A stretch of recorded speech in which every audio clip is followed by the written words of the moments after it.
Okay, magandang hapon po sa inyong lahat.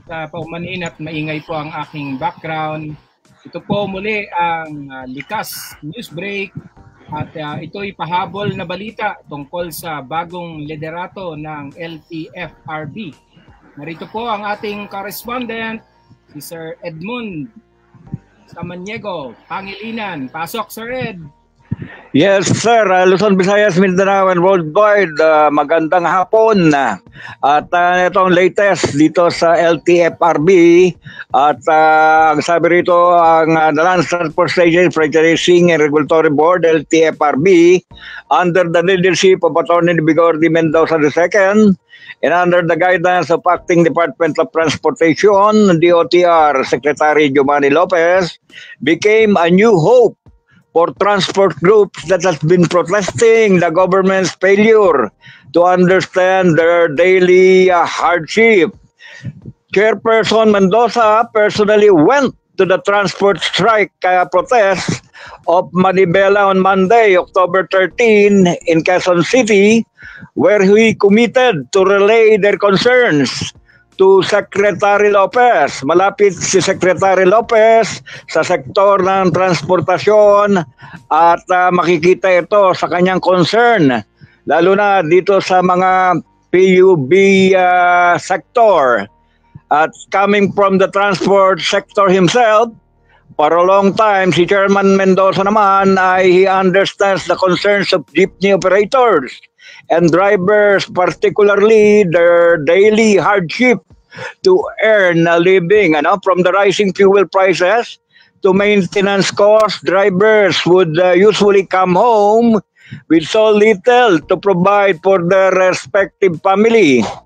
But he said all PUB drivers do not want to engage in any road crosses and in any traffic rules violations, since this would mean a payment of penalties for any driver. Additional expenses mean additional burden.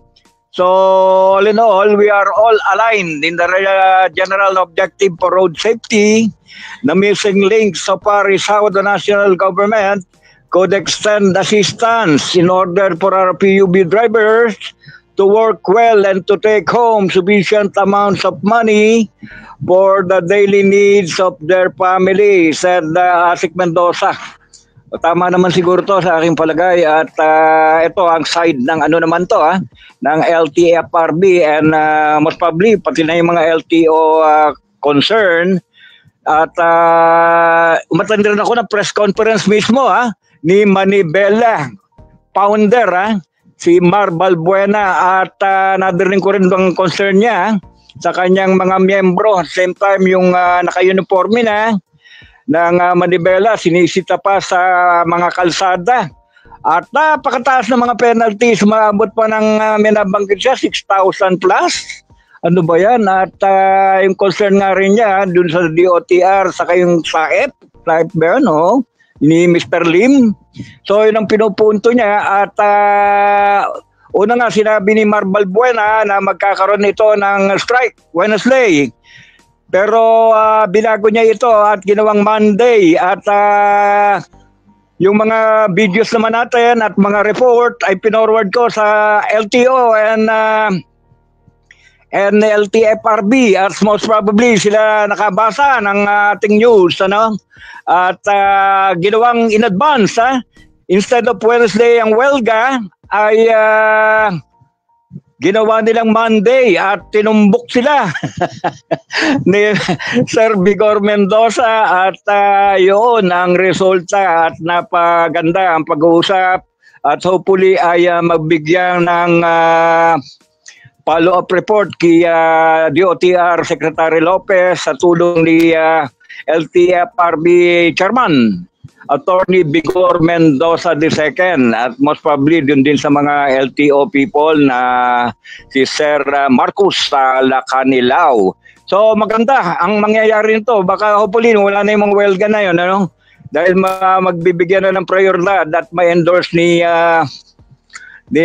Attorney Vigor Mendoza ang ng LTFRB ang kanilang hinanaing patungo kay Ferdinand Bongbong Marcos Jr., ang presidente ng Pilipinas. Yun lamang, at mula sa lungsod ng Maynila, Edmund Samaniego Pangilinan, reporting.